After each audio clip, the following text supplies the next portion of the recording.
Pemirsa, Kabupaten Aceh Tamiang Aceh tampak luluh lantak usai diterjang banjir bandang beberapa waktu lalu.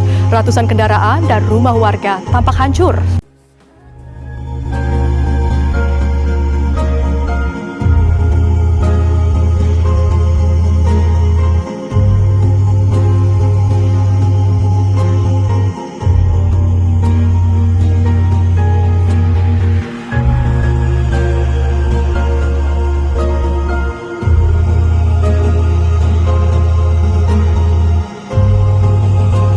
Wabarakatuh. Selamat siang pemirsa, saya Ria Amanda. Saya hadir dengan laporan khusus mengenai kronologi dan konteks bencana di Sumatera akhir 2025. Bencana ini memicu kerusakan masih di 3 provinsi, yaitu Aceh, Sumatera Utara, dan Sumatera Barat. Pada akhir November hingga pertengahan Desember 2025, wilayah Pulau Sumatera Indonesia dilanda serangkaian bencana alam hidrometeorologi berupa banjir bandang dan tanah longsor. Menurut data BNPB yang dirilis pada 14 Desember 2025, bencana banjir dan longsor 3 provinsi tersebut telah menyebabkan total korban meninggal dunia mencapai 1.016 orang. Data tersebut menunjukkan bahwa dalam seminggu terakhir saja, periode 8-13 Desember 2025, jumlah korban meningkat sebanyak 66 jiwa tambahan dari laporan minggu sebelumnya, dengan rincian korban di masing-masing provinsi yang menunjukkan dinamika perkembangan angka. Pada Provinsi Aceh menjadi wilayah dengan jumlah korban meninggal tinggi di antara 3 provinsi yang terdampak bencana. Dari total 1.016 jiwa, angka korban meninggal di Aceh tercatat sebanyak 424 jiwa.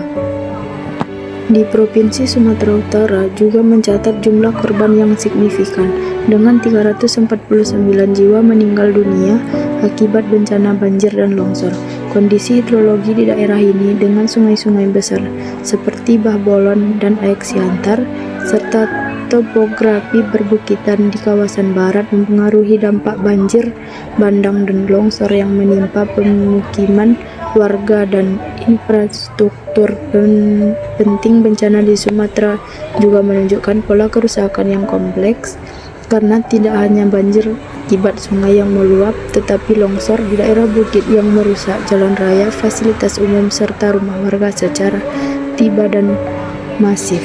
Sementara itu, Sumatera Barat jumlah korban meninggal dunia tercatat 243 jiwa.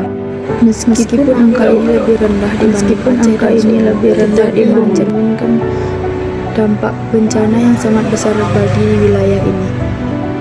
Topografi Sumatera Barat yang didominasi pegunungan bukit barisan membuat banyak lokasi sangat rentan terhadap longsor ketika kondisi tanah sudah jenuh akibat air dan hujan deras. Laporan BNPB menunjukkan tren peningkatan korban dari waktu ke waktu sejak awal bencana terjadi. Data per awal Desember, jumlah korban yang dilaporkan masih ratusan, misalnya sekitar 442 orang pada akhir November, kemudian meningkat drastis menjelang pertengahan Desember hingga tembus 1.016 jiwa. Hal ini memperlihatkan bahwa perubahan angka korban tidak hanya mencerminkan dampak langsung dari kejadian awal, tetapi juga mencerminkan hasil pencarian dan penemuan korban di wilayah-wilayah terpencil yang aksesnya sangat sulit. Pasca terjadinya bencana banjir dan tanah longsor di wilayah Aceh, Sumatera Utara, dan Sumatera Barat, BNPB bersama instansi terkait segera menetapkan status tanggap darurat di sejumlah daerah terdampak. Selain pencarian korban meninggal, pemerintah juga memprioritaskan evakuasi warga yang masih bertahan di wilayah rawan. Ribuan warga dievakuasi ke tempat pengungsian di sementara seperti balai desa, sekolah, rumah ibadah, dan gedung pemerintah. Data resmi BNPB yang mencatat 1.016 korban meninggal dunia akibat banjir di Sumatera menjadi indikator serius bahwa risiko bencana hidrometeorologi di Indonesia semakin meningkat.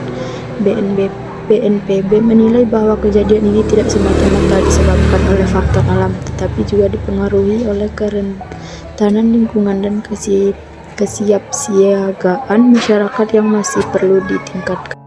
Dari sisi kebijakan, data korban yang terus diperbarui menunjukkan perlunya sistem pendataan bencana yang lebih terintegrasi dan real time. Data yang akurat dan cepat sangat penting dalam pengambilan keputusan, penyaluran bantuan, dan serta evaluasi penanggulangan bencana. Demikian laporan khusus kronologi bencana di Sumatera akhir 2025. Apabila ada data-data yang salah, mohon dimaafkan. Saya Ria Amanda, pamit undur diri.